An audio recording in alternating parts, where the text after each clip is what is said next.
Okay, ato na sab karon atong i-flex ang atong katong akong gi-post nga mga battery mga pere.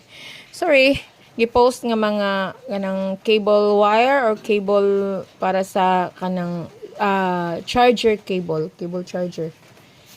Tara oh. At ang ato di ay cable charger is available siya sa tulo ka type.